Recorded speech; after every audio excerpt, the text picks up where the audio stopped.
नमस्कार, आप देख रहे हैं न्यूज स्टेट का डिजिटल प्लेटफॉर्म और आपके साथ मैं हूं प्रीति भारद्वाज। आज हम बात करने वाले हैं शिक्षा मित्रों के बारे में, जिसका पूरा मामला इस वक्त कोर्ट में विचाराधीन है।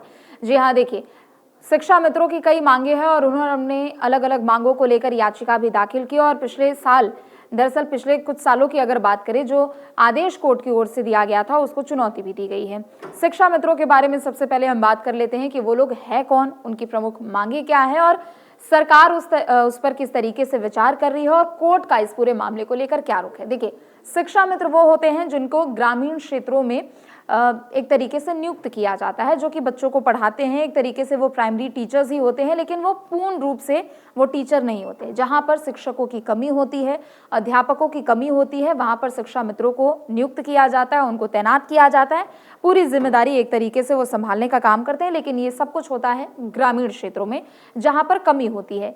अब शिक्षा मित्रों की मांग क्या है ये भी आपको बता देते। देखिए, आमतौर पर किसी भी टीचर की अगर नियुक्ति होती है, चाहे वो सीनियर हो, जूनियर टीचर हो, टीजीटी, पीजीटी, कोई भी टीचर हो, उनकी नियुक्ति होती है तो उनकी सेवानिवृत्ति की जो उम्र होती है वो 62 साल की होती है। अब ऐसे में शिक्षा मित्रों का कहना है कि जब उनकी उम्र 62 साल तक सेवानिवृत्ति के लिए तय की गई है, तो हम लोगों को 60 सालों के अंदर में ही क्यों रिटायर कर दिया जा रहा है और 60 साल में ही हम लोगों को क्यों रिटायर कर दिया जा रहा है। हालांकि सिर्फ ये एक मांग नहीं है, इसके अलावा उन लोगों की कई अलग अलग मांगे हैं, वो भी मैं आपको बता देती हूँ। देखिए, इस पूरे प्रोसेस को अगर एक तरीके से देखा जाए तो काफी लंबे समय पहले का ये पूरा मामला है और शिक्षा मित्रों की जो नियुक्ति का मामला है वो आज से नहीं बल्कि कई सालों से लगातार चलता आ रहा है। 1999-2000 के बाद से बेसिक शिक्षा परिषदीय स्कूलों में स्थानीय स्तर पर उनको नियुक्ति किया जाता है और कम मानदेय पर उनको काम करने के लिए कहा जाता है। ग्रामीण क्षेत्र में अमूमन ऐसा ही होता है, आप देखते होंगे, जहाँ पर टीचर्स की कमी होती है, स्थानीय स्तर पर किसी एक टीचर को नियुक्त कर दिया जाता है और सैलरी उन लोगों की ज़्यादा होती नहीं है, 10 से 12 हज़ार यही एक सैलरी हुआ करती है। और लगभग अगर उत्तर प्रदेश की अगर हम बात करें तो यहाँ पर 1,42,000 से लेकर 1,46,000 तक शिक्षा मित्र हैं, जो कि सीधे तौर पर इस पूरे मामले से जुड़े हुए हैं और कहीं ना कहीं उनकी अलग अलग मांगे हैं, जिसे लेकर कोर्ट में याचिका दाखिल भी की गई है। और पिछली सुनवाई में जो भी कोर्ट की ओर से फैसला सुनाया गया था, उस आदेश को उन लोगों ने चुनौती दी है। उनकी सैलरी वर्तमान समय के हिसाब से बात करें तो 10,000 रुपये प्रति महीने उनको सैलरी मिलती है, जो कि साल 2017 से स्थिर है। यानी साल 2017 के बाद 9 सालों के बाद कोई भी उनकी सैलरी बढ़ाने को लेकर कोई भी पहल नहीं की गई, या फिर एक तरीके से जो इंटरनल प्रमोशन होते हैं सैलरी बेसिस पे अगर देख लिया जाए तो इस ओर कोई भी ध्यान नहीं दिया गया है। उनकी मुख्य मांगे क्या है ये अब आपको बता देते हैं। सबसे पहली मांग जो उनकी है वो रेगुलराइजेशन को है, नियमितीकरण को लेकर है। उनकी ये प्रमुख मांग है। उनका कहना है कि दूसरे टीचर्स की तरह उनको भी रेगुलराइज कर दिया जाए, शिक्षा मित्र उन्हें ना कहा जाए और उनको असिस्टेंट टीचर की उपाधि मिल जाए, यानी सहायक अध्यापक उनको बना दिया जाए। इसके अलावा उनकी मांग ये है कि उनकी सैलरी बढ़ा दी जाए, जो कि अभी वर्तमान में सिर्फ 10,000 रुपये उन्हें मिलते हैं और जो कि साल 2017 से स्थिर है। ऐसे में शिक्षा मित्रों की यह मांग है कि कम से कम 30,000 उनकी सैलरी कर दी जाए। इसके अलावा सेवानिवृत्ति आयु को भी लेकर उन लोगों की प्रमुख मांगे हैं। उनका कहना है कि जब बाकी टीचरों की जो सेवानिवृत्ति उम्र है वो अगर 62 साल तक चलती है, तो फिर हम शिक्षा मित्रों के लिए ये सिर्फ 60 साल तक क्यों है। ऐसे में उन लोगों की ओर से प्रमुख मांग ये भी है कि उम्र बढ़ा दी जाए सेवानिवृत्ति की। इसके अलावा ट्रांसफर को भी लेकर उनकी प्रमुख मांगे हैं। उनका कहना है कि उनके मूल या फिर घर के पास के स्कूल में ही उनको वापस भेजा जाए, जिसको फिलहाल अभी योगी सरकार की ओर से मंजूरी मिल चुकी है। इसके अलावा महिला प्राथमिकता को भी लेकर यहाँ पर थोड़ी बहुत उनकी मांग है। उनका कहना है कि जो महिला शिक्षा मित्र है, जो उनका गृह जिला है, जहाँ पर वो निवास करती हैं, जहाँ की वो स्थायी बताई जाती हैं, वहाँ पर ही उनको आसपास में स्कूल में उनको नौकरी दी जाए। तो ये है प्रमुख मांगे और इसे लेकर इलाहाबाद हाईकोर्ट में पिछले लंबे समय से सुनवाई भी चल रही है। शिक्षा मित्रों की ओर से जो याचिका दायर की गई है उसमें अलग अलग मांगे हैं। याचिका में क्या मांग की गई है वो भी मैंने आपको बता दिया। सबसे पहली बात इसमें यह है कि उन लोगों को रेगुलराइजेशन चाहिए और दूसरी तरफ जो 62 साल वाला क्राइटेरिया है वो सहायक शिक्षकों के लिए जो 62 साल की सेवानिवृत्ति की उम्र है, शिक्षा मित्र चाहते हैं कि उनकी भी जो उम्र है वो 62 साल तक के लिए कर दी जाए। इसके अलावा अगर क्या क्या कोर्ट से क्या क्या मांग की गई है ये भी अगर आपको बता दें तो दरअसल इसमें कई अलग अलग अनुच्छेद का हवाला भी दिया गया है।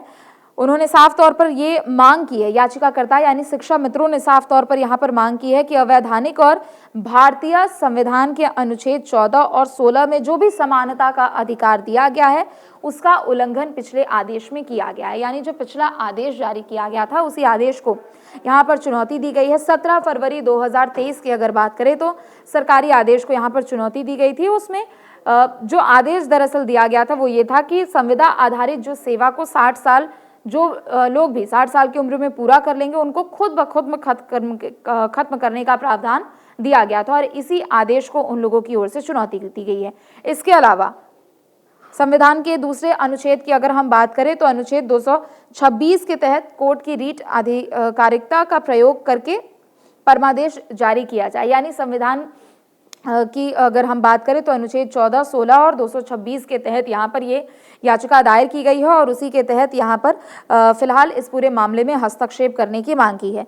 अब देखिए इस पूरे मामले को लेकर जहाँ एक तरफ इलाहाबाद हाईकोर्ट की ओर से योगी सरकार से 4 हफ्ते में जवाब मांगा गया है, यानी लगभग 1 महीने के भीतर में जवाब मांगा गया है, तो दूसरी तरफ अगर देखा जाए तो याचिकाकर्ताओं ने अधिवक्ता गजेंद्र सिंह यादव की कोर्ट में बताया है कि ये जो पूरा मामला है एक तो महत्वपूर्ण है लेकिन दूसरी तरफ पूरे जनहित से जुड़ा हुआ है। लगभग आप समझिए 1,42,000 से लेकर 1,46,000 या आप एक तरीके से समझिए कि 1.5 लाख शिक्षा मित्र इस तरीके से पूरे जो शिक्षा मित्र हैं वो इस पूरे मामले से जुड़े हुए। तो जाहिर सी बात है कि अगर कोर्ट में किसी मामले को लेकर सुनवाई होती है और अगर उनके हित में कोई फैसला आता है तो लाखों की संख्या में जो शिक्षा मित्र हैं वो इससे कहीं ना कहीं लाभान्वित होंगे और इसी वजह से कोर्ट से जल्द इसमें हस्तक्षेप करने की मांग की गई है। सबसे बड़ी बात यह है कि साल 2017 से जो उनको सैलरी मिल रही है वो स्थिर है, उसमें कहीं से भी कुछ भी जोड़ घटाव नहीं किया गया है। एक तो उनकी सैलरी वो कह रहे कि हमारी सैलरी कम है, सहायक अध्यापकों के कंपैरिजन में उनकी सैलरी कम है। चूंकि इस बार देखिए यूपी का बजट भी आया है और 9.12 लाख करोड़ का ये बजट आया है और प्रदेश का अब तक का सबसे बड़ा बजट इसे बताया जा रहा है। और जाहिर सी बात है कि जब बजट पेश हुआ तो काफ़ी लोगों को उम्मीदें थी कि सरकार की ओर से पहल की जाएगी, चूंकि साल 2027 में विधानसभा के चुनाव होने वाले हैं और ठीक विधानसभा चुनाव से पहले ये योगी 2.0 का आखिरी पूर्ण बजट था। तो ऐसे में लोगों को उम्मीद थी कि शिक्षा मित्रों के लिए भी सरकार की ओर से कोई इसमें पहल की जा सकती होगी, लेकिन उम्मीद के अनुसार इस बजट में उनका जिक्र नहीं किया गया, जिसके कारण उनको निराशा हाथ लगी है। तो दूसरी तरफ अब इस पूरे मामले को लेकर कोर्ट से हस्तक्षेप करने की बात कही गई है। अगली सुनवाई की अगर बात करें कि आगे इस केस में क्या कुछ हो सकता है, तो राज्य सरकार अपना जवाब सबसे पहली बात तो पेश करेगी, उसके बाद कोर्ट इस पूरे मामले पर सुनवाई करेगा। और अभी तक की अगर बात करें तो सरकार ने अपना पक्ष नहीं रखा है और इसी वजह से कोर्ट ने अब 4 हफ्ते का समय दिया है और कोर्ट का कहना है कि 4 हफ्ते के भीतर जवाब दे दिया जाए और उसके बाद इस पूरे मामले पर सुनवाई होगी। हालांकि ये जो पूरा मामला है वो सिर्फ और सिर्फ उत्तर प्रदेश से नहीं जुड़ा हुआ है, बल्कि बिहार से भी जुड़ा हुआ ये पूरा मामला है और हजारों शिक्षा मित्र इस पूरे केस में कहीं ना कहीं इन्वॉल्व है और वो लंबे समय से सेवा में है। उनकी मांग भी यही है कि सैलरी उनको सबसे ज़्यादा कम मिल रही है, जो सुविधाएं सहायक अध्यापकों को मिलती है वो सुविधाएं उनको नहीं मिल पा रही है। सहायक अध्यापकों के लिए 62 साल की जो उम्र है वो उनको सिर्फ 60 साल की दी जा रही है। तो ऐसे में कहीं ना कहीं कोर्ट से हस्तक्षेप करने की मांग यहाँ पर की गई है और कोर्ट का फैसला जो भी होगा निश्चित तौर पर इनकी जिंदगी पर असर डालेगा। लेकिन यूपी के परिप्रेक्ष्य में बात करें तो लगभग 1.5 लाख शिक्षा मित्र हैं जो कि सीधे तौर पर इस पूरे मामले से जुड़े हुए हैं। बजट को लेकर उनके बीच में काफी ज्यादा उम्मीदें थी कि योगी सरकार की ओर से जब बजट पेश किया जाएगा तो कहीं ना कहीं शायद उनकी सेवानिवृत्ति उम्र को लेकर कुछ उनमें छूट दी जा सकती है या फिर उनकी सैलरी बढ़ाए जाने को लेकर कुछ छूट दी जा सकती है, लेकिन बजट में इन बातों का जिक्र नहीं किया गया। लिहाजा अब जो शिक्षा मित्र हैं वो इस पूरे मामले को लेकर अब कोर्ट से ये अपील कर रहे हैं और कोर्ट की और इंतजार भी कर रहे हैं कि कोर्ट की ओर से जब भी कोई फैसला आएगा तो कहीं ना कहीं इस पूरे मामले में उनके लिए एक टर्निंग पॉइंट साबित होगा और वो भी इस पूरे केस में अगर देखा जाए तो कहीं ना कहीं लाभान्वित साबित होंगे। फिलहाल के लिए बस इतना ही। आप देखते रहें न्यूज स्टेट। नमस्कार। आपके मोबाइल पर तुरंत आएगी ब्रेकिंग न्यूज, स्क्रीन पर सबसे पहले दिखेगी बड़ी खबर, देश दुनिया की हर खबर एक जगह। अब आपके मोबाइल पर तुरंत फटाफट इंस्टॉल कीजिए न्यूज नेशन ऐप और रखिए खुद को अपडेट।